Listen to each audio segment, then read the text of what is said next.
What Alan Watts says is when you are still waking up, you get frustrated and you get angry, and all these emotions, they overwhelm you. And then later on, the more you evolve through the spiritual journey, the more you realize that you are God. Everyone is one with God. We're all one. We're all God. You are so much above these emotions. I believe that the deepest spirituality is coming back into the body and being fully human.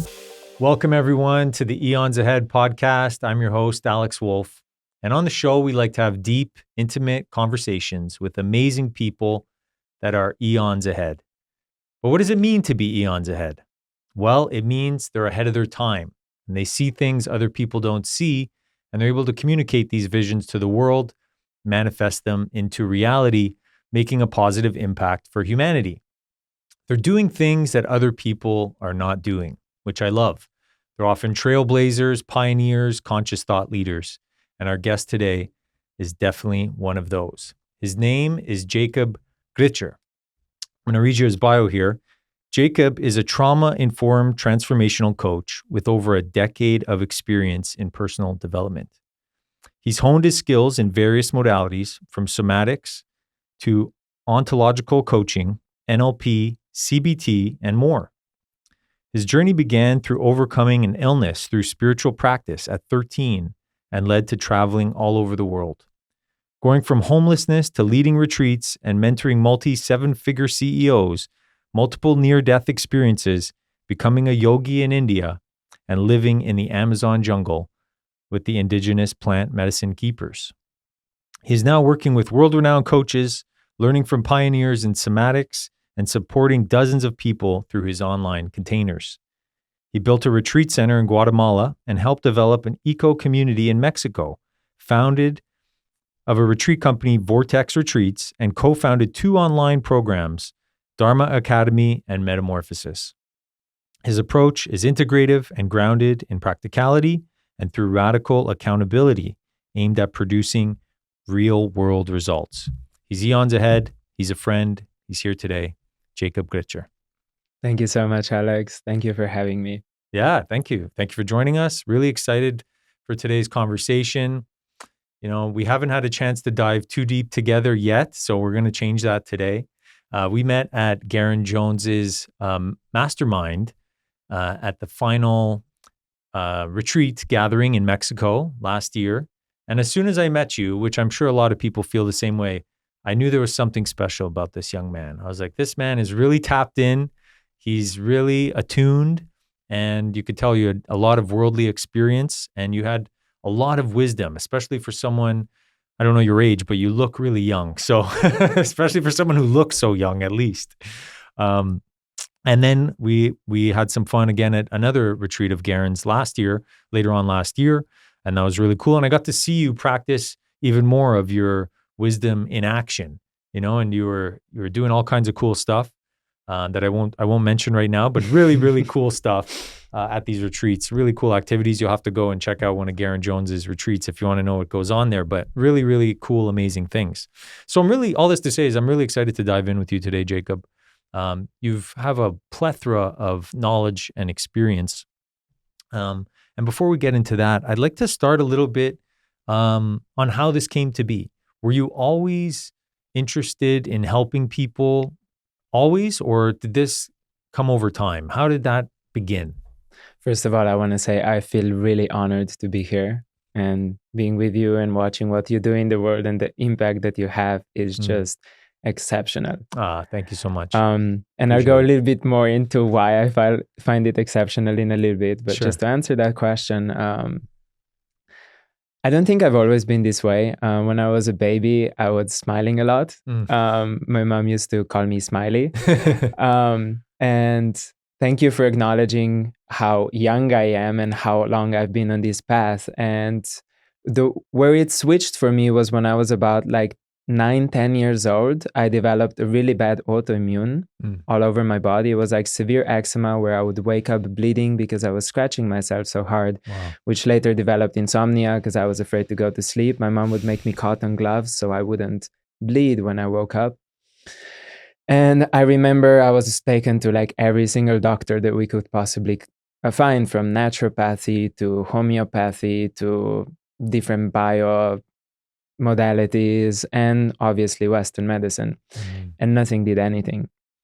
And when I was 13, I was reading a book on my grandmother's shelf, which was talking about medicinal plants. And the last chapter of the book was talking about self-hypnosis. So I devoured that book completely. Wow. And the last chapter of it just got me really interested in the mind. So I went into the library in Slovenia. I come from Slovenia. And the knowledge there is quite limited. So I got all the books that I could possibly find on self-hypnosis. And I started recording my own self-hypnosis tapes. Wow. And they started working. So at the age of 13, I got into Buddhism, I got into Hinduism, I got into meditation. And within 3 months, my skin disease went away. Wow. Something that the doctors couldn't do for years. And that just opened my mind to like, I find school system to be completely effed up. I find all the education to be like completely messed up. So that created a lot of anger in my system and a lot of like rebelliousness. And I decided I'm going to quit everything and travel the world. And as I started doing that, I developed a big sense of loneliness and being alone and isolated because I didn't have my tribe and my community of the people who would feel the same way and be like spiritual seekers in the same way. So there's a few years that I spent quite lost and looking for that. And after I ended up in India, I feel like I found that. I found that for spiritual practice, and that calling brought me to going even deeper and going in even further and moving to the Amazon with the indigenous. But to come back full circle to that, my desire to help people, to support people, was developed from the sense of aloneness and isolation that I had when I started my spiritual journey, and really deeply feeling that I don't want anyone else to experience that. The sense of like feeling there's no community, there's no one else out there that understands me, like I'm all alone, looking at the outside and it seems like you have everything, but then on the inside, you're just being ripped apart by your dissatisfaction and anxiety. And I've had a lot of that. And my purpose and my mission is so that others don't. I love it. It feels to me like, you had to go through that, or maybe your soul chose to go through that as an opportunity to help yourself first, right? You help yourself and then you realize, I don't want other people to feel like this. And now I'm going to go and help others reconnect with all kinds of things and spirituality and probably themselves on a core level. That's very cool. So then let's go back into when you're in the Amazon jungle and was this in Brazil or Peru or? It was between Peru, Ecuador, and Colombia at first. Cool. Lately, Wow. I've been going more to Brazil. Oh, good. Well, let's get into that. Let's get into the Amazon jungle. What can you share about your experience there and getting into your experience with plant medicine and how they impacted your journey at that time from the first time? Yeah. So the first time I've ever experienced the power of psychedelics was in Thailand. And it's been after a really dark period in my life. I lived in London and seemingly everything was perfect. I had a job, I had a partner who I was in a good relationship with, and I had my community around me of people who were on the same path, which at the time was not the healthiest path in any way. Yeah. But I think somewhere between not seeing sunlight for 8 months of the year and not living in my purpose, really deeply rejecting living in integrity and taking the right decisions, I became really depressed. I had anxiety. I would cry in the shower every time I got back from work. It got really, really bad. And I took 3 months before moving to Australia to just explore what else is there. I ended up in Thailand and I had my first experience with psilocybin. And that just opened up my eyes. In one ceremony, wasn't really a ceremony even, but in one night, my depression completely disappeared and dissolved.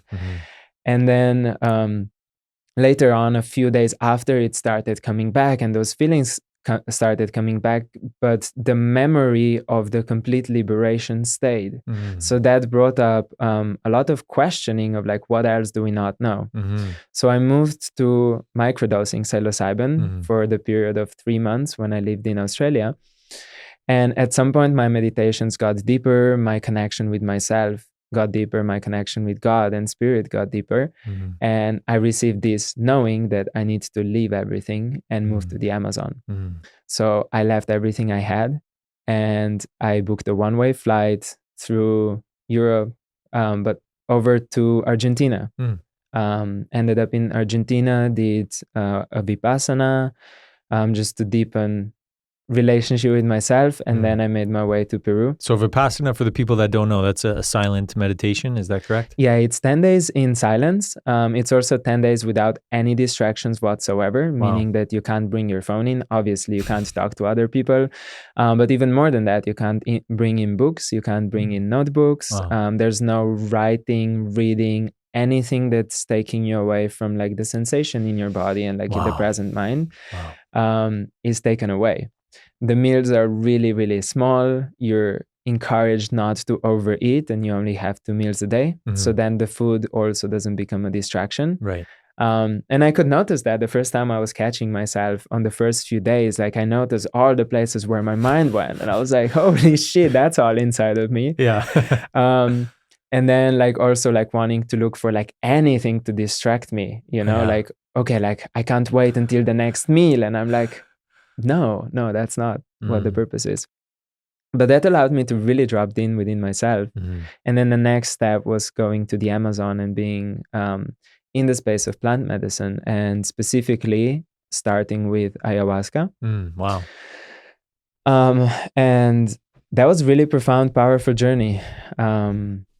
It's, as a lot of people who have tried it know, it's very deep. It's very powerful. It's very visionary. And also something that happens over time. So for me, it's been almost 2 years in and out of the Amazon. And the more you participate in the ceremonies, the deeper the connection gets. When you say participate, what do you mean? Drink the medicine. Oh, like, sure. Drink ayahuasca. Yeah. Sure.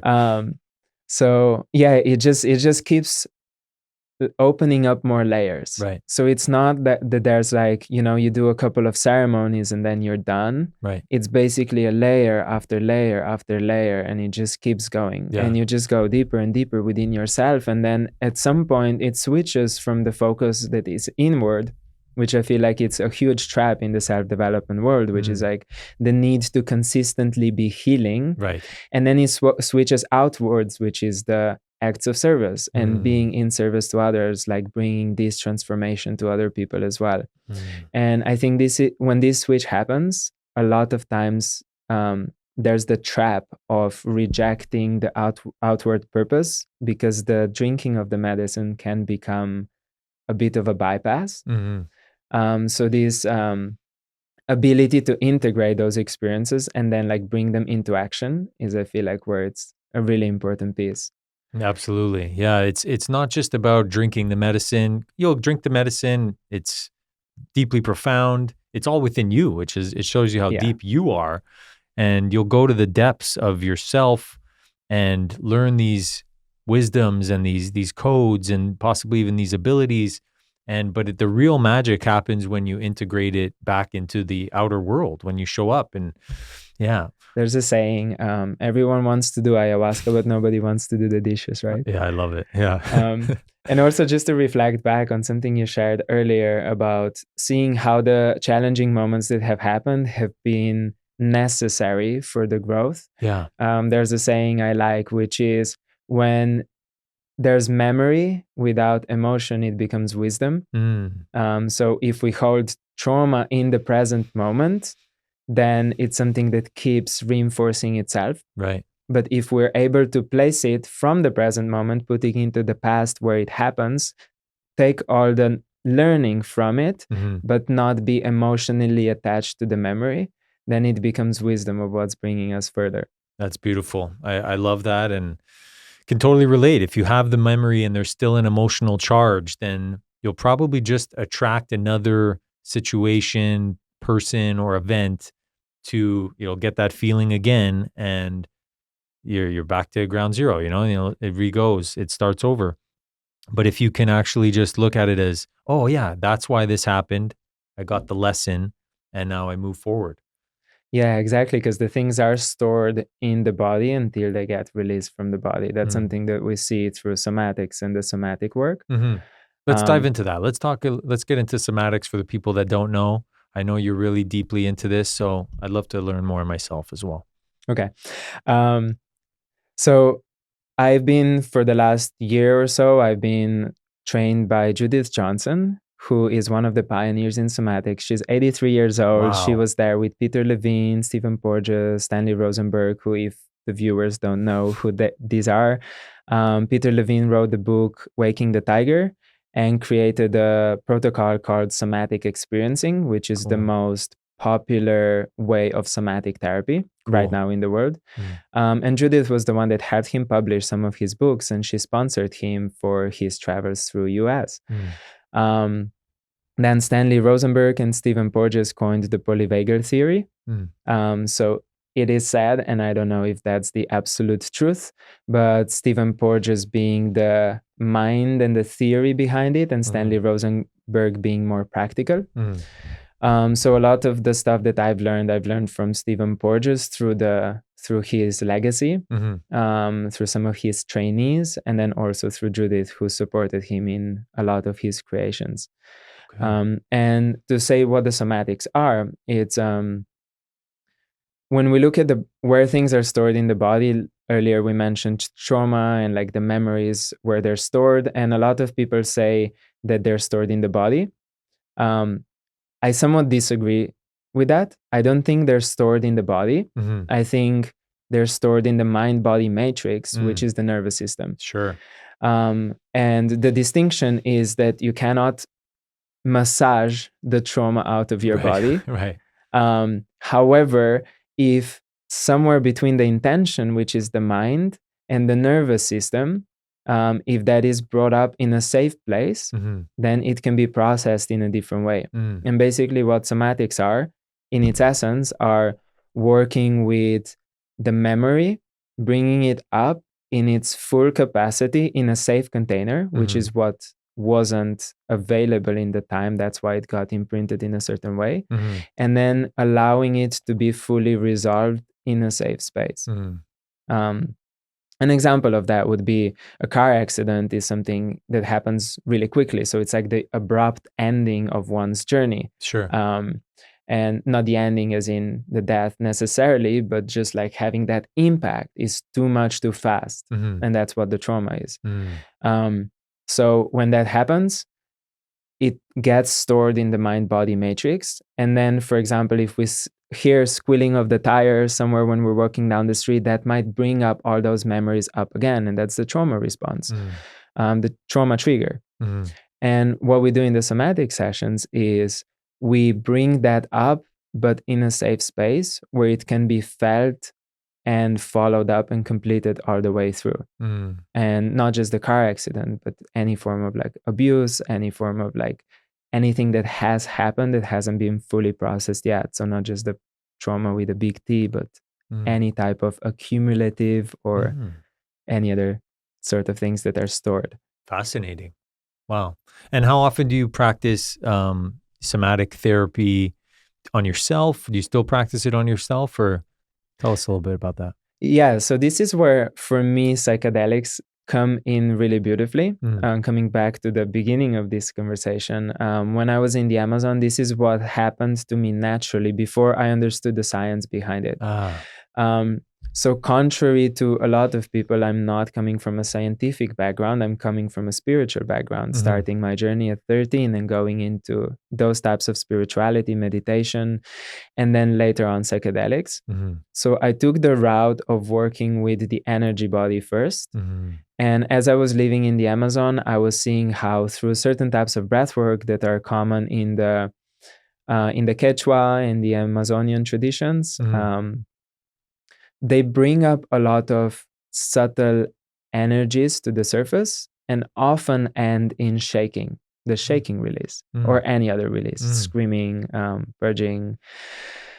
So that has naturally been happening for me. through plant medicine. Mm. And then I became a breathwork practitioner, and it started happening even more. And I've noticed that as I was doing breathwork, I did 90 days of holotropic breathwork by myself every morning. What does holotropic mean?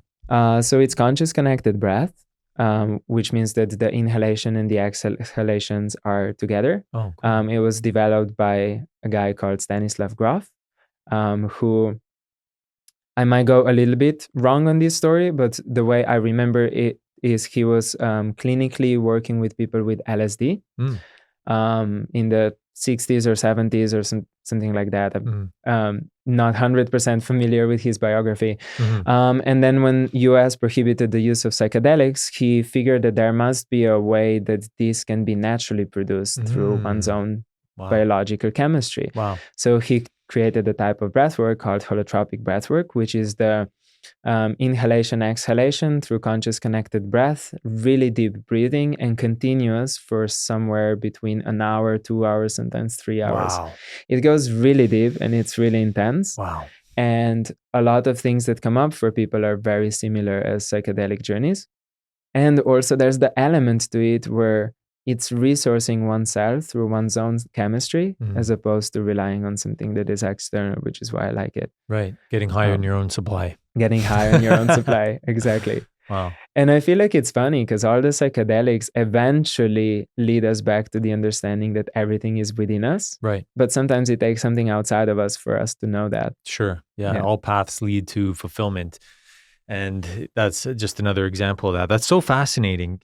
When you say that, it reminds me, doing these breath works for an hour, 2 hours, 3 hours. And in that time, probably just getting, so away from the identity mind and the ego mind that you start to lose your limiting beliefs and your programming and traumas and all this. And now you're really tapping into, is it your higher self or is it the God self or, the God himself? Like what is probably happening there that you can now unlock these psychedelic visions and psychedelic capabilities? What do you think it is, Jacob? It's almost as if the veil is lifted, right? So we're so caught up in our bodies and in our minds that we forget to look at other things that we don't normally have access to. My perception of this human experience is that we've been gifted so many different layers and levels, and the physical body is just the smallest one. Right. So when we can break through the physical container of this physical vessel, then we get to tap into the emotional, mental, energetic body. And this is what happens when we transcend the body through breathwork or through psychedelics. We just tap into like the deeper layers, but the body becomes bigger and bigger and bigger the more layers we go through. So cool. So fascinating. Do you have a favorite psychedelic or a favorite microdose? What are you into these days? I've been sitting with the indigenous from Brazil, the Hunikuin tribe. So my last retreat that I led was with them. Wow. And we were very deep in the jungle. It was very beautiful medicine. And when I was first in ayahuasca? Yeah. And when I was first in the Amazon, I sat with the tribe called Shipibo, the Shipibo Mestizo. Yes. And their ceremonies are very intense. They happen in the dark. They happen through the song called Icaros, which is channeling the frequency of a certain plant, healing plant, master plant, not necessarily just ayahuasca, but like different ones that are used for different healing of the body. And I really enjoyed that for some time. It just felt really dark and intense, and it almost had a sense of being in a surgery. And since I've met the Hunikuin tribe and I got connected with their elders and their medicine keepers, I just fell in love with the way they lead the medicine. The ceremonies are just so much more happy. And they play guitars, they sing around the fire. And something that I've experienced in their ceremonies in Brazil that I've never seen anywhere else around the world is that the whole village comes together. Wow. So in our ceremonies, I had around 10 something participants, plus myself and another facilitator and a photographer, and they brought in 40 to 50 people. So it ended up being like a very big circle. Wow. But they take care of themselves because they're so used to it. They drink it every week. Wow. They come through like everyone, elders, young people, kids are Wow. playing in the ceremony. It's so Wow. beautiful. Wow. That's remarkable. I've heard that in these indigenous cultures, ceremony is such a big part of their life, maybe even the most important part, above work and above maybe even family is really the ceremony. Because if they're practicing in the ceremony constantly, then everything else goes well. Family life goes well, and work life and social life and all this kind of stuff. Yeah, absolutely. And um, there's a book called The Soul of Money, I think by Tosha Silver. And it's talking about an indigenous person from Ashwar tribe, which is on the border between Peru and Brazil. I think maybe the triangle, the triad with the Ecuador. And it's talking about their concept of money and how they did not understand it because the way they live in ceremony is so different that men go out and they hunt. And if a person hunts something, catches something, then the village eats. And if a hunter does not catch anything, the whole village is hungry. And this is the concept of like the community. And that's the concept that comes like really powerfully through the ceremony because they pray together. It's their way of getting together. They all go out in the forest. They all chop the plants together. They cook them together while they're singing and dancing. And yeah, it's really beautiful to watch when it's such a deep part of their life. Such reverence there. It's so, yeah, it's super cool. And their chants as well. Their chants are prayer. Everything is a prayer. Wow, beautiful. Have you ever sat with peyote? I haven't. I've sat in a Wachuma peyote ceremony. So they were mixed together in a temazcal, which went for 12 hours overnight. Wow. But Wachuma is really beautiful. Very similar to peyote. Cool. Yeah. Cactus plant, both cactus, and just reminded me, I sat once with peyote and very beautiful. And similar to that experience, there were, many wives and children of the facilitators. I forget their names, but they have each their own designated task. The guy that looks after the door and the guy that looks after the fire and the guy that looks after the drum, and their wives were there and their children were there playing, and, they're all enjoying it and they're all singing and praying, and it was really more of a community type ceremony. So it just reminded me of that. And I think you would really love that as well. All right. Shifting gears a lot actually here. One thing that I really love about your story, Jakob, is that you have a tremendous comeback story. There was a point, I read it even in your bio, that you were homeless, obviously struggling. Can we go back to that time and not necessarily, well, maybe just shed a little bit of light on how dark things got, only to give some contrast to where you are now. But really what I'm interested in is, how did you get yourself out of that situation? For the viewers and the listeners that may be going through a tough time, there's a lot of people struggling these days financially. What was some things that you did to get yourself out of that? So to give some context to what happened is, I come from a poor family from Slovenia, which is already not a very wealthy country. So for me to be even here on this podcast and working with the people that I work with is such a huge leap. It's like a quantum leap in the way that feels almost impossible. And looking back at where I was, I used to listen to podcasts like this, and I used to wish that I would be in some way in these spaces. And in order to, and now I am. And in order to quantum leap so massively, I think there needs to be a contrast that creates that possibility. So something I point out to people which I work with that are struggling is that the depth in which you can go in your darkness is what's allowing the light to be in equal contrast. Wow.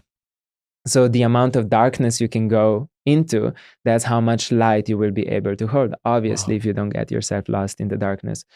So for me, that period of being homeless was when I was 19. I moved to Barcelona, and I had an idea of starting a marketing company, and it failed. between different reasons, not having a mentor, not knowing what I'm doing. And eventually that shattered. And I moved to Budapest with one of my best friends. Cool. Hungary, which was the cheapest place we could ever find. So we thought we'd be able to afford being there. And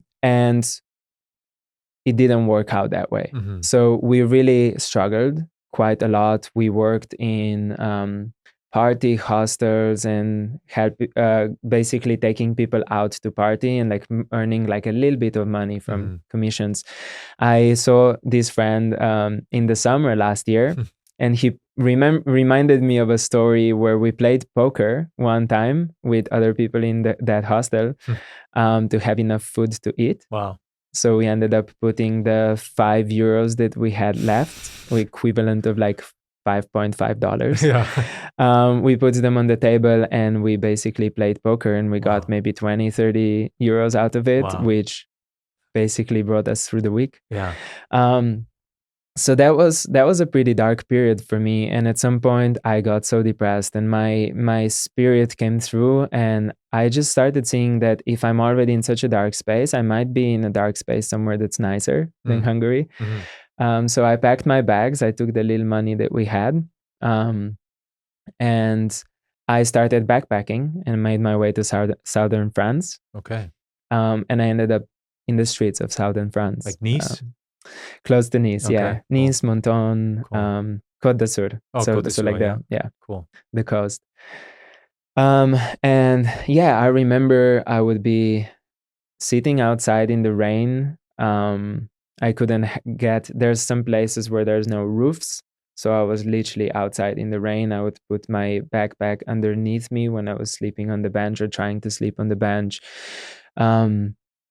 I had suicidal thoughts. It was like every day was just asking myself why. Like, why would I keep going? And I'm noticing it's also hard for me to access those memories in its fullness because it's such a strong contrast between where I'm right now. But I remember, just as I think about it, there was a lot of thoughts of like, why would I ever keep going? It doesn't make sense. I should just kill myself. And what got me through it was, I remember that one night when I was watching the raindrops fall in one of the puddles when I was sleeping on the bench, and I was just seeing so much beauty. And it was a moment where something clicked for me, and I was just seeing how it's all divinely perfect. And it was the first time that I felt strong connection to God. And it came through as a wave of moving from why wouldn't I just end this to there's actually a lot of beauty in this moment. And as much as I am uncomfortable and my physical body is uncomfortable, it's all of these attachments to how things should be that were causing the suffering. And actually the moment was profoundly beautiful. It was a warm, rainy night, and I got to enjoy it. And as that flip happened in my mind, it really brought up like this sense of divine perfection in the darkest moment. And since then, from then, in that moment and onwards for the next few months, I was living with a lot of sense of purpose. That was like, my life is meant to be for God to use me, and for me to be a vessel to bring this understanding to other people as well. Wow. And as soon as I switched that perspective and that perception, things just started popping up. So I remember that one night I was laying on the bench, and then the next night I was in this multi-million-dollar villa with a random person I just met the day after, and they were like, "Oh, where are you staying tonight?" And I was like, "I don't know." And he said, "Come over to my place." And it turned out to be this amazing manifestation of like abundance the next day, just from this switch in understanding. And I remember thinking there's something in the frequency of love and joy and faith and devotion and being in service and moving through this darkness into the light, something in the frequency of it that is allowing all of this to really be manifested. And since then, the things have been happening so rapidly. It's almost like I would think of something and then it would happen. Then I thought of like, I really need to get a job right now. That would be really amazing. And I got hired by an Airbnb bed and breakfast in France that happened to have a restaurant, and they trained me as a chef, which has been my dream for a while before that. Wow. So then the things just started falling into place. And as I looked right in front of me and moved forwards in what felt like honor and integrity to my devotional self, it just kept on being better and better. And it reminds me of a story of this skateboarder that went from North Carolina to California. On a skateboard? On a skateboard. Wow. And it's a really long journey. Yeah. And they asked him, he was on a news channel, and they were asking him, how did you do that? What were the biggest breakthroughs? What were the biggest epiphanies? And like, what did you learn? And he was like, honestly, not many. I was just focused on the 2 meters in front of me. And the 2 Very meters wise. in front of me were the next step that I can take. How can I take it from a perspective of love, integrity, honor, devotion? And I just kept on moving forwards. And then suddenly my life was filled with so much beauty. And again, after that, there were a lot of like different experiences that also brought like a stark contrast of darkness and light. But I feel like that was like the moment where I remember my life like palpably change. Yeah, I get it. I feel it as you share that story. It's like you were at the lowest point in your life, questioning why you even exist and if you should even go on, and real darkness and fear and despair. And in a moment of clarity, you saw the water dripping or raining into a puddle, and you found beauty even in that. You found beauty in that nature, which is, God and life. And you started to just love that moment again. And you shifted from fear to a love frequency. And for me, it sounds like you really shifted your mindset. You shifted your perception, and you got a new mind, and there are no mindsets. You have a new mind, and then you started walking in a new direction and with new appreciation and new love for life. And I really believe, like they say law of attraction, but I really believe it's the law of love, So what you're looking at, you love, and then it makes a lot of sense that you were able to turn that around just by totally shifting your mindset around. If one mindset got you to this dark despair, what would the other mindset give you? You can't solve a problem from the same mindset that created it, right? And also, we as humans tend to look at how can I manipulate my environment to serve my needs, instead of looking at what is it that I can't change and how can I change my perception of it. So if you can go to a store and wait in line and not be frustrated but be joyful, then you've already shifted your experience. And the purpose isn't something that you need to do. The purpose becomes who you are, who you be, that then creates the doing. Yeah, I love that. Yeah, it's really all about not resisting or not resenting where we're at or who we are, and just accepting it, that it's all divinely meant to be. Like you said, waiting in line in the store, you could be waiting in line in the store because, if you were already outside, an accident may happen or something may happen, or you're in traffic, that traffic may be postponing you from, being at the wrong place at the wrong time. Everything is divinely orchestrated, and we're alive, we're breathing, we're still in the game of life. So it's just shifting that perspective that it's all meant to be where we are. Yeah. And I also understand that that's not very easy to do. Sure. For most people, it's not. Yes. And I want to give it context because you asked me, in that darkest moment of my life, how was I able to pull myself through it? One was the recognition of God in that moment, showing itself through raindrops. And then the other was when I was 13, when I was going through my healing of my autoimmune. was all the learning that I was doing to make that healing possible. And after that went away fully, it brought me in a journey of personal development, which was literally endless consuming of different materials, everything from learning how the mind works to how to reprogram it from the perspective of language, from the perspective of beliefs, and from the perspective of somatics. So when there's a lot of things that we want to learn and we want to grasp, and in the personal development space. And I think the biggest moment is when all of that clicks into place. So sometimes it might seem like there's a lot of things out there that seems overwhelming. And if we look at our own life, we can also see how a lot of things seem really random.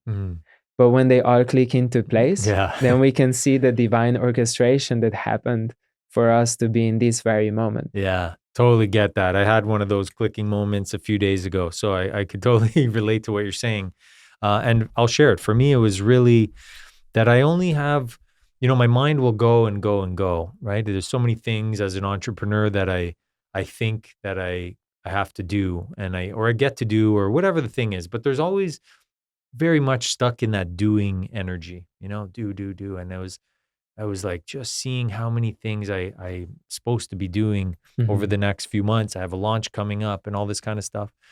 And then it really just clicked that like, no, I actually only have one job, and that is just to be present and be love in this moment and every moment, and things will work themselves out. And it was in that aha moment that like the doing mind quieted completely. And I felt this amazing presence that I haven't felt in a really long time. And I'm pretty good at being a present guy, but this was a deeper level where the voice was gone. The doing mind had completely silenced it, and it was just literally silence for the first time in a long time. And it was really, really beautiful. And so I get what you mean when you say those clicking things, because sometimes it could be so overwhelming. There's so many modalities and so much information and so much data, but once we can hone into that signal, that signal of truth, of divine nature, man, it's super cool. Yeah, I love that you're bringing that up in the context of entrepreneurship as well, because I think one of the dumbest things one can do is to try to learn everything that somebody else has already learned. So like having a mentor or a coach in that way is possibly one of the best things that someone can do. Because I remember how, for me, I've spent over 6 years learning about how the mind works and how to reprogram it. And then that moment when it clicked, everything became so simple. But if there's this frequency and that lesson that is being taught from a perspective of like somebody who already got it, then you cut all those like 6 years of learning, and you don't have to do that.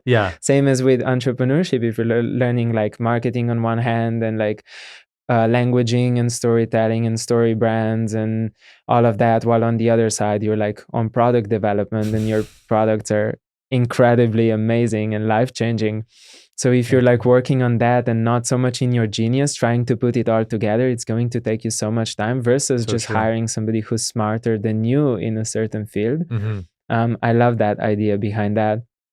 And from the purpose of like doing versus the being as well, in these kind of spaces, both in entrepreneurship, personal development, I believe they're all just mirrors, same as relationships, we just want to be going into like doing, and I need to do this next thing and this next thing and this next thing. And when we have something that's so big, like your vision is so massive, the more I'm learning about it, the more pulled towards it I am.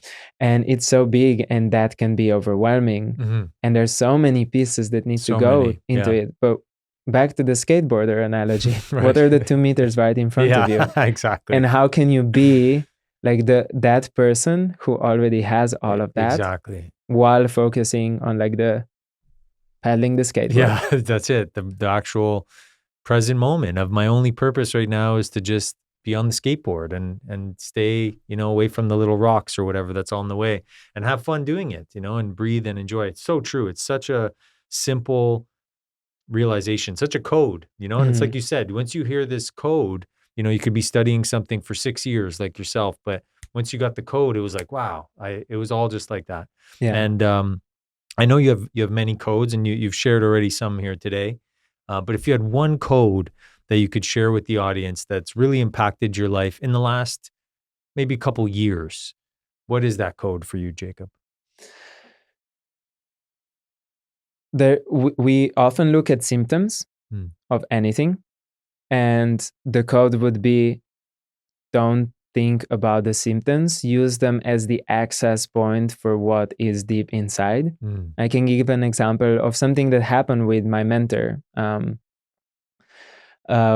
somatics. I was at her place, staying at her house, and Judith, and we were eating dinner, and in that moment she was asking me, like, where do I want to go with this, if we were to do a session. And I remembered there was a moment where she's in a wheelchair. She's 83, one of the pioneers in somatics, like I said, and she was just going on a wheelchair around the house, and she bumped the wheelchair into one of the furniture pieces, and she had like this moment where she was a bit angry about it.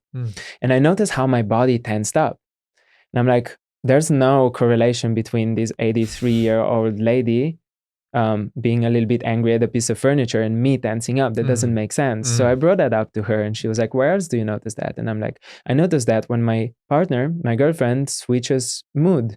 So whenever there's like mood swings in any way, I tense up.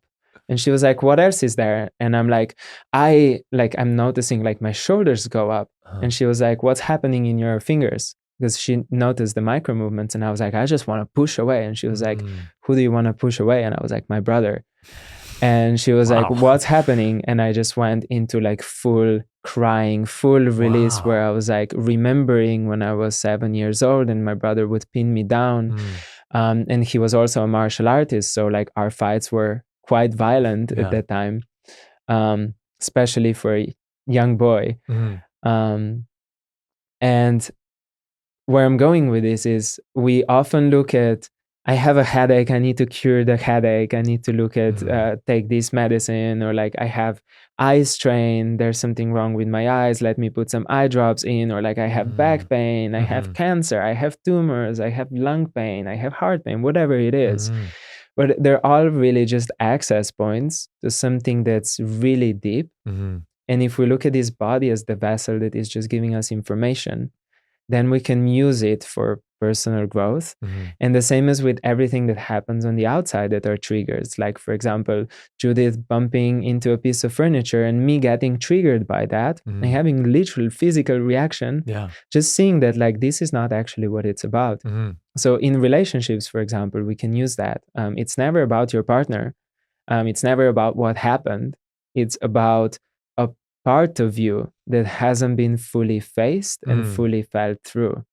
So the completion of that root problem that has happened, when that gets suppressed and suppressed and suppressed and repressed by society, and you shouldn't cry, boys don't cry, don't get angry, anger is not okay, whatever that is, the more we suppress it, the more it finds another avenue to teach us the same lesson. And often it manifests through disease. So I think that's one of the biggest cheat codes that I can give to people is like, yes, look at the symptoms, but it's never really what you think. Right. It's getting you to pay attention internally to something else that's very much connected to this thing. It's a reminder, and you need to lean into that. You need to like run into the storm instead of like away from the storm. You need to like really go into that darkness. And as you shine the light on it, you realize that it's not really dark in the first place, but it does carry information. Like Joseph Campbell says, the cave you fear to enter holds the treasure you seek. I love also it. Coming through the Jungian psychology, right? For the idea of shadow. All of these are just like these codes that are there for us, but they're hidden in the places where we're afraid to look. So where you're afraid to go, this is where I promise there's something there for you. I love it. Thank you. What a beautiful code. That's brilliant. And it's so true, because that's where in that darkness, you bring in the light in there, and the darkness it will be illuminated, right? And that's where the answer is. That's where the treasure is. And it's nothing to be afraid of, really. It's really, that's where you got to go. It's so, so cool. And just expanding on that as well, when you see where people are afraid to go, you can normally see where their biggest growth will be. For sure. The people who are not taking care of their body and overeating, and they have really successful companies, there's something there. Yeah. And people who have messed up relationships, but they're successful in every other place in their life. Mm-hmm. If they are actually able to go into that one piece that's not in alignment, Mm-hmm. then there's so much wisdom that's coming through it. Mm-hmm. And I can say that in my story as well, that's been money. For majority of my life, I've been in a place where I was either in extreme poverty or having enough. But even when I had enough, feeling like I don't have enough. So for me, the biggest edge was money. And only in the last few years, I've been seeing how I have been intentionally creating my life so that I didn't have to look at that. Becoming nomadic and like taking all these volunteer jobs and moving from place to place, working in plant medicine, which didn't pay, working as a yoga teacher, which barely paid. And I was hiding under the bypassing of I have the most perfect life, of I get to be in all these beautiful destinations, working with all these amazing people and all of that. And the thing I wasn't looking at was my relationship with money. So that was like my edge. That was my code. And for almost 10 years, I've been doing everything and justifying it with I have the best life you could possibly imagine. And at the same time, there was like this aspect of it where I just wasn't looking at. So how did you resolve that? You dove into, you faced it and you said, okay, I have an issue with money. How did you resolve it? Yeah, a huge part of it for me was somatic and ancestral. And I've noticed that as I've written out like all the stories that I've learned from my parents, from money. And for example, I remember when we were in the store and my parents would almost train me in the way to always look at the prices first. And we would intentionally buy things in different stores so that we would always get the deal, even if that deal was only 30 cents less on a product. And that's how I've learned to live my life, is always looking at the price first. So where it switched for me and what the big change for me was, really massive breakthrough, was when I realized that I can't win the game if I keep playing it by the rules in which it's written. It's almost as if, you can make as much money as you possibly want in the world, and you're gonna still have the same dissatisfaction around it and the craving for more. And on the other side of the spectrum, you can totally just give up on the idea of like making any and just take honorable, aligned action that's in integrity and seeing how God provides through that. So it's switching the vibration of like where you're coming from, and then taking the moments where there are triggers, the same as with physical body, to just look deeper within yourself, because they're all the same, in my opinion. All the bigger mirrors are teaching the same lessons, like the mirror of relationships, romantic relationships, the mirror of money, the mirror of entrepreneurship, etc., and the mirror of health. Powerful mirrors. Isn't life just a big game of mirrors, like a big hallway of mirrors? Yeah, absolutely. It's so cool. Jakob, you've mentioned, many great teachers and masters, Joseph Campbell and Young and Judith, and I'm sure many more in the Amazon and India. You've met so many amazing people with so much wisdom. I'm curious if you could learn from one more master and get all their codes, and be, their protege, besides Judith, because you're already working with Judith. And it could be a person that's dead or alive. Who would that master be that you'd want to learn from? Honestly, that's a tough one for me. I don't think I can answer that. Okay. I've had so many different teachers from different modalities, and I have yet to find somebody who I would like want to choose as the one, Mm-hmm. because I'm noticing that there's different gifts that they bring into, Of and even the course. people that I'm working with right now, there's so many gifts that are coming through energetically, and there's also a singular focus. Mm-hmm. And this is the beauty of somebody being a master, is that they've dedicated themselves to something. Mm-hmm. And then, of course, when there's really a lot of integrity, their lives match, and Mm-hmm. everything in their life matches that. Mm-hmm. And I do believe that seeing what a person is good at and modeling that after them, Mm-hmm. and then choosing another person to model something else from, Mm-hmm. is a huge gift. For example, with Judith, I'm learning somatics, but I Mm-hmm. wouldn't learn many other things from her Of course. outside of the space of somatics, relationship, transactional analysis, things like that, Mm-hmm. belief systems. And yeah, and then on the other side of the spectrum, I'm working with some mentors on the area of entrepreneurship, Mm-hmm. and that's where I want to learn from. Mm-hmm. From them. That's what I want to learn from them. Totally get it. Yeah. I'll share mine with you just so I'm on the same page as you, you know? So if I could learn from any masters, well, the one I would always choose, which is almost like it takes the cake on all of them, would be Yeshua, you know, Jesus Christ. That would be the ultimate. But if we remove him from the equation, I would learn from Alan Watts for just the mental aspect, you know, his perception on life. He has such a unique perspective, and his mental approach to it, and how to just, he's just such a brilliant guy. I would just dive in and just be like a sponge, you know, and absorb from this guy. And if it was on the physical level, I'd love to learn from Bruce Lee. You know, this guy mastered his body, and he was just one with his body. He's I'd say the best martial artist of all time. And martial arts to me is like peak physical conditioning and mastery. So those would be my two, the mental and the, you know, physical. And then for the spiritual and overall, I would go JC. So yeah, it's a great way to look at it, is because you just pick one. There's so many other different modalities and skills that they may not know. Yeah, exactly. And I had my somewhat of obsessive periods, I feel like, with a lot of different teachers. Mentioning Alan Watts, I had a really big period of Alan Watts when I was in India. Nice. I remember I was taking these long ass buses, like 20 hours, from one town to the other.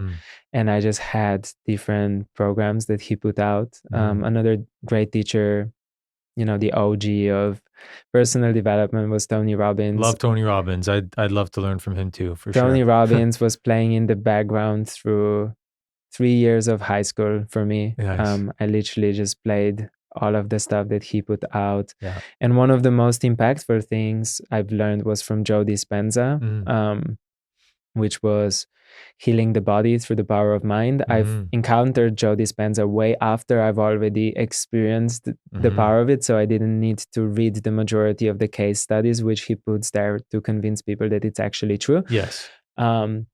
But I just like looked at the format in which he's doing it. And when I was 16, I had a pretty bad knee injury in martial arts. So I did 11 years of judo.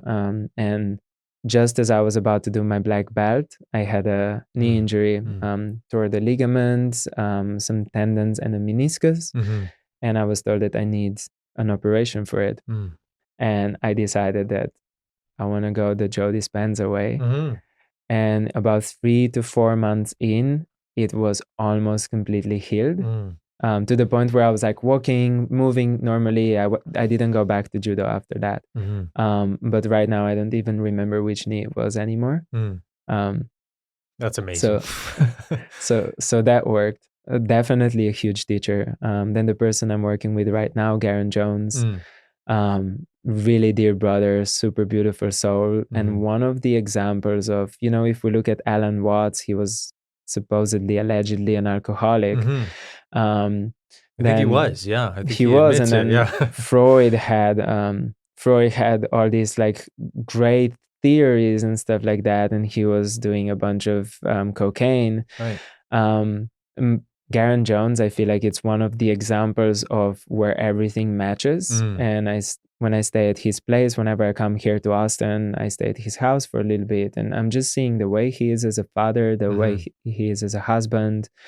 The way he holds space in the retreats, that's something that I really look up to. For sure. Um, Very embodied guy, Garen. I've very. spent a lot of time with him, and very much embodied. I could definitely say that.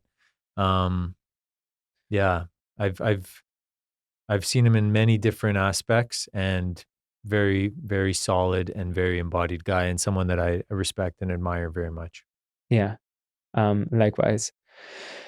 And if I go back towards just kind of like the mind aspect of it,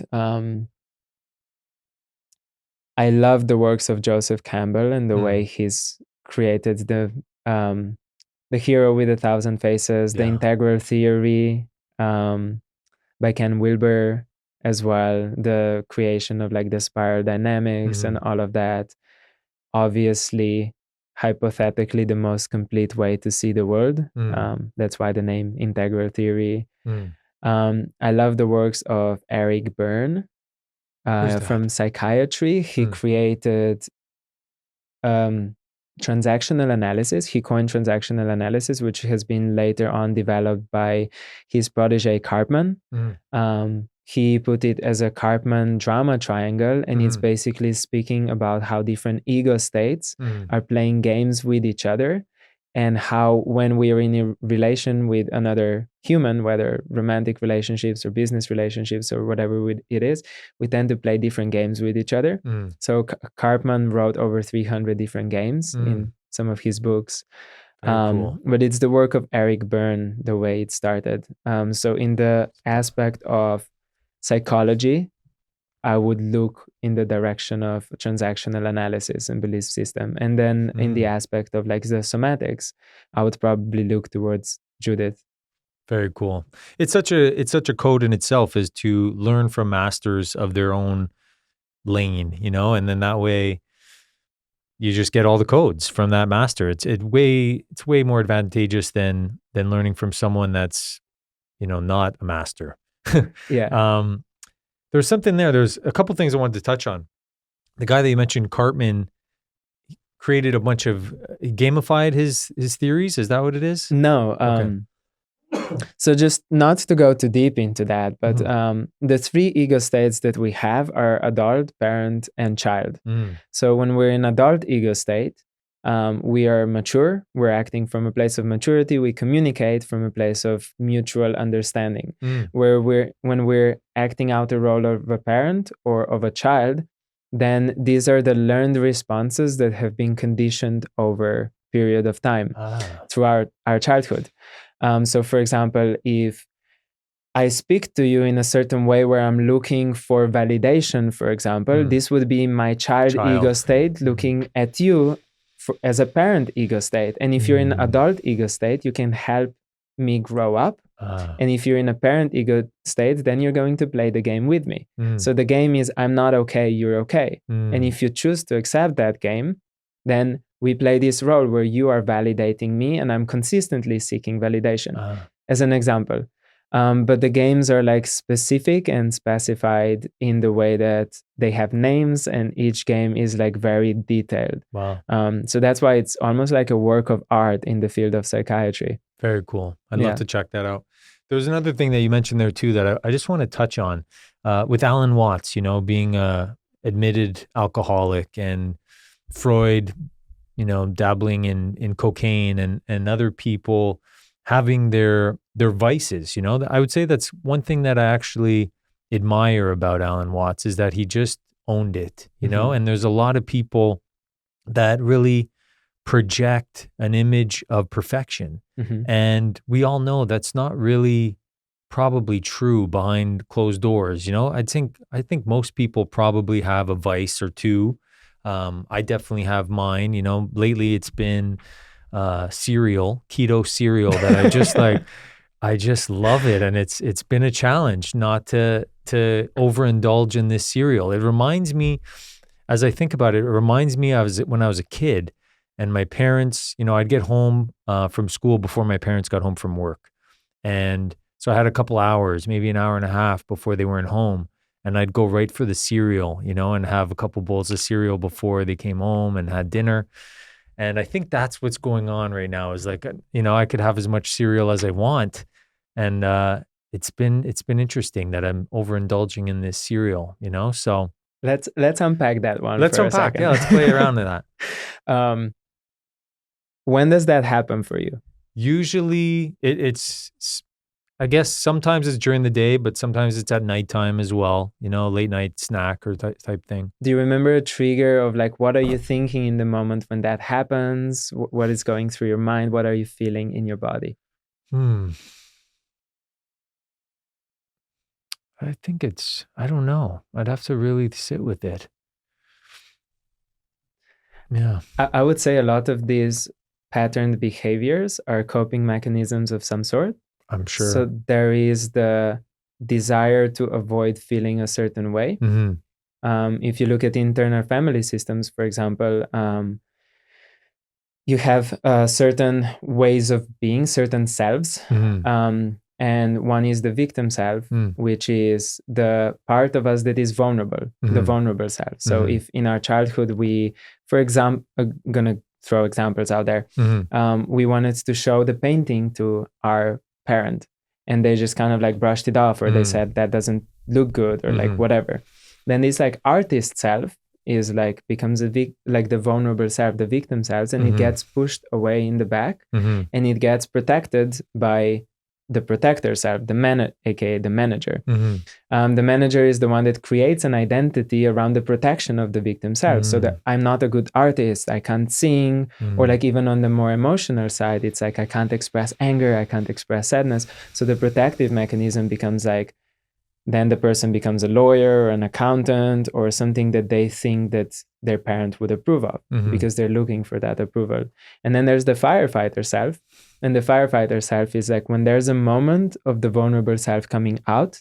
For example, if there's an emotion that hasn't been allowed to be felt in the childhood, then the firefighter would put away the fire, which is like, let's take coping mechanisms and let's take alcohol, let's take drugs, let's do porn, let's indulge in women, cereal, whatever. So yeah, I'm bringing that up because of that, because potentially there's like a thing to look at. Yeah. And yes, we all have our vices as coping mechanisms, and they're again such as like pain in the body or like external things that happen, like a really beautiful way to see deeper layers of ourselves. And I feel like you're a person who, and I really admire you for that.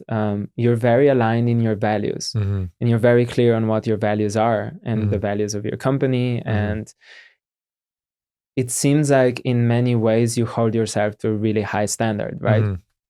So what are your values on health? What would you say your values around health, your levers around health, and your actions around health? I'd say it's like top priority. Yeah.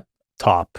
Like without health, you don't really have much, you can't really do anything. You can't really make an impact. So I put a lot of energy into my health every day. Got it. Yeah. What's your diet like? My diet is pretty consistent, pretty clean. I eat pretty much the same things every day.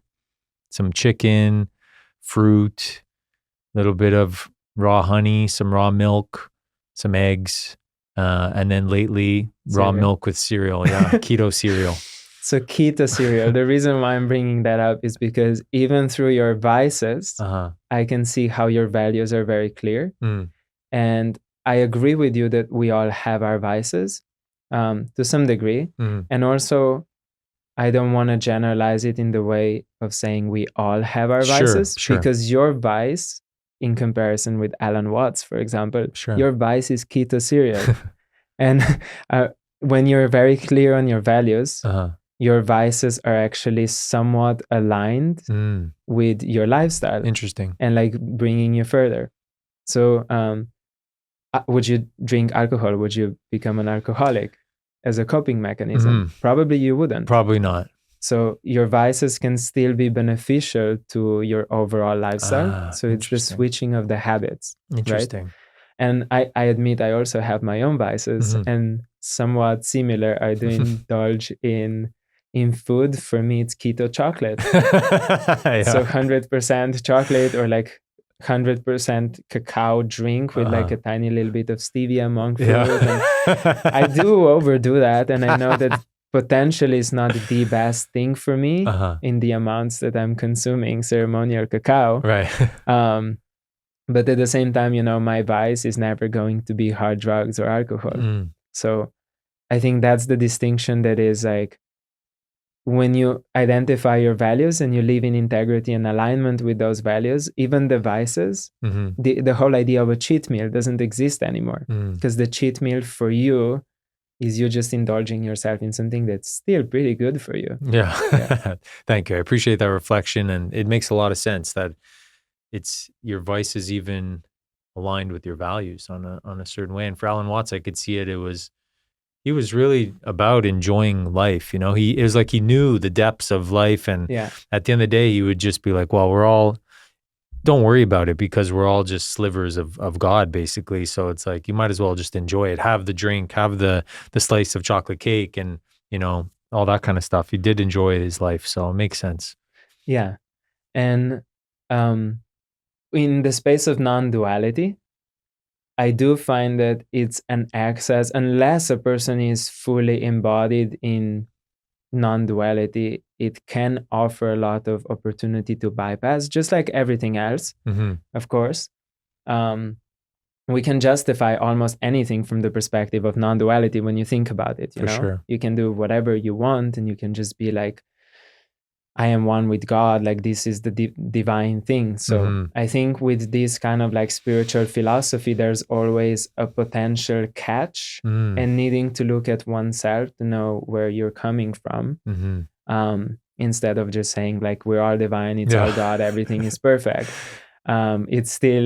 It's still the opportunity for things to be not really looked at. For sure. Totally could be a bypass there. Absolutely. And like you said, we can justify anything. The mind is supremely good at that. And what Alan Watts says is, and I love that. That's one of my favorite quotes, actually. And sorry, Alan, for maybe saying it the wrong way, but I'll just get the gist of it. When you are still like waking up, you get frustrated and you get angry, and all these emotions, they overwhelm you, and you get sad, and you cry, and you get angry, and you scream. And then later on, the more you evolve through the spiritual journey, the more you realize that you are God. You are one with God. Everyone is one with God. We're all one. We're all God. And you see, you are so much above these emotions. Then you look at them and you're like, I can see the crying, I can see the screaming, I can see it, all that, but I am God, and I'm beyond these emotions.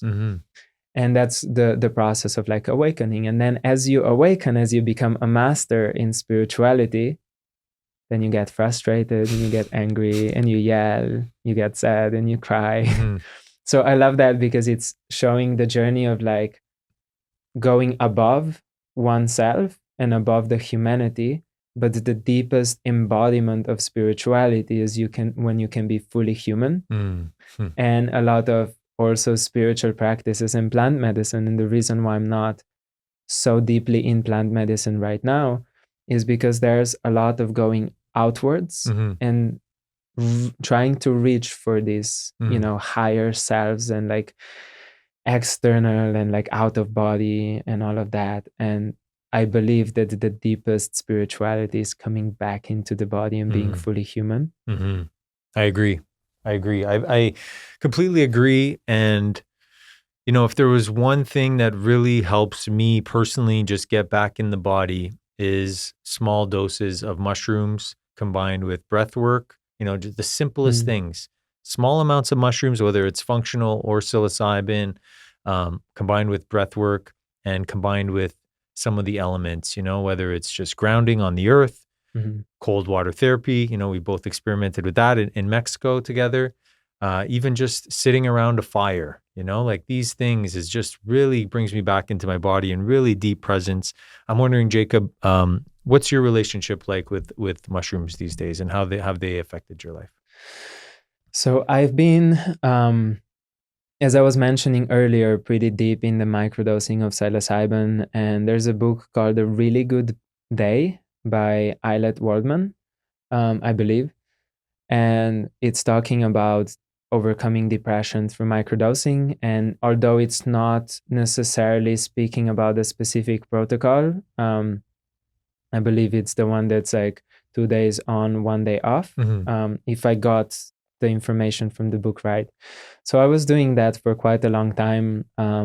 And later on switched to ceremonial doses, and then ended up facilitating a lot of ceremonies in Mexico and in the Amazon with different medicine.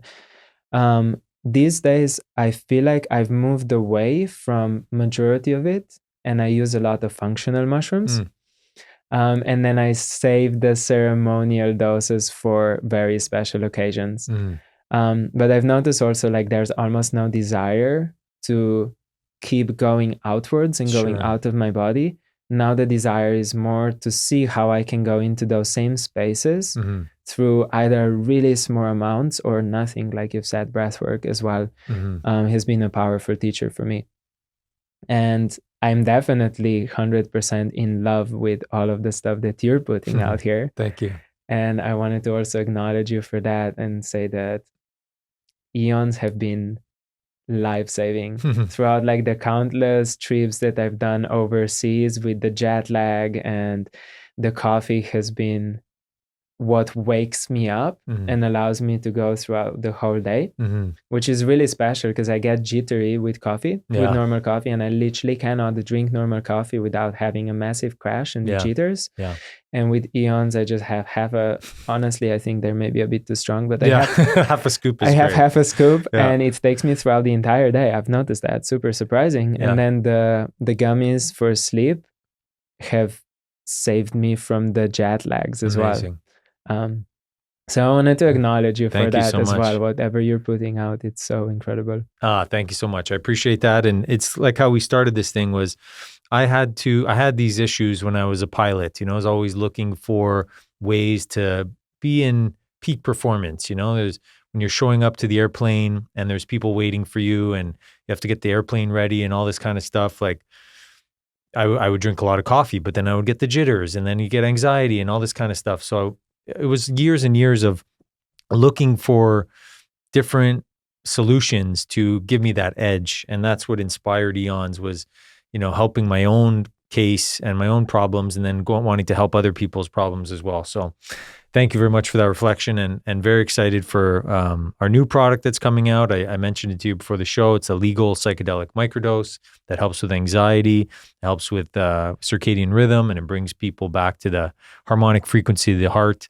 And I'll definitely make sure to get you some, Jacob, so you could try it. Jacob, you've shared so many amazing things here today.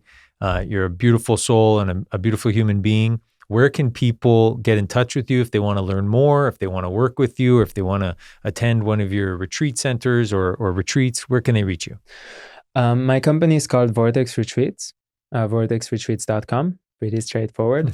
Great name. Yeah, thank you. Great name. I don't run retreats right now. I've decided to put it on pause because we're putting together an online program, which is a 12-week very high accountability program, meaning that we're with people every single day, me and my business partner, and we really hold on to the standard that has, in my opinion, never been seen in an online world. So you know how you go into a retreat space and you are forced to go through all the activities because that's what you've committed to, that's what you've paid money for, and all the other people created the mutual accountability. So we figured out a way to do that same system online. I like that. And after every call, people get like action steps, and it's oriented towards really creating transformation in the external world. So I've seen, and I've been that too, I've seen people using personal development as another coping mechanism. For sure. And just consuming more courses, consuming more audios, more books, trying to learn more. And honestly, it's just not what works. If you take one thing and you fully embody it and you bring it into your everyday life in the way that it's making your life better, it's way more powerful than hundreds of different books or courses. So what we've done is we've put together a 12-week program with 6 calls a week. So one every day. They go about 2 to 2.5 hours. We're Wow. going to launch another iteration, another cohort of that in September. It's called Metamorphosis, and it's basically complete metamorphosis of one's life. Then I also have an online group called Dharma Academy, and that one is more directed towards finding one's purpose and then also following up on that. And through the perspective of also somatics. Some of my clients, they're pretty high-level entrepreneurs, multi-seven-figure CEOs, and there's an aspect of body that is often not seen in the space of entrepreneurship, because we feel like if we go through the motions of like, here's the right marketing plan, here's the right product, etc., things are going to fall into place and, money is going to come. The reality is that there's patterns that are playing in the background, and like you can have the most beautiful relationship in the world, but if there's something that's unresolved between you and your parents or you and your ex-partners and something that's still there, those triggers not being looked at are going to completely sabotage your relationship. Wow. And the same way in the business, if we don't look at the body and our relationship with money, our relationship with abundance, our relationship with creation, with partnership, with collaboration, whatever that is, that just doesn't work. So what I'm doing there is like bringing more somatics as well in the creation of different businesses, of purpose, of dharma. Dharma means purpose, stands for purpose. So these are the three main things that are in my field right now. I've stepped away from Vortex retreats for at least this year, and I'm doing a lot more work with one-on-one clients. So there's definitely the avenue to find me is through that. Beautiful. It sounds very powerful, very purposeful stuff. Jakob, it's been such a pleasure here diving in with you today. Amazing codes were shared. You look great. Your energy is great. Everything about you is great. Thank you so much for being on here. You are definitely eons ahead, my friend. And I look forward to hanging out with you and possibly working with you too. It would be awesome. Thank you, Alex. Thank you. Awesome.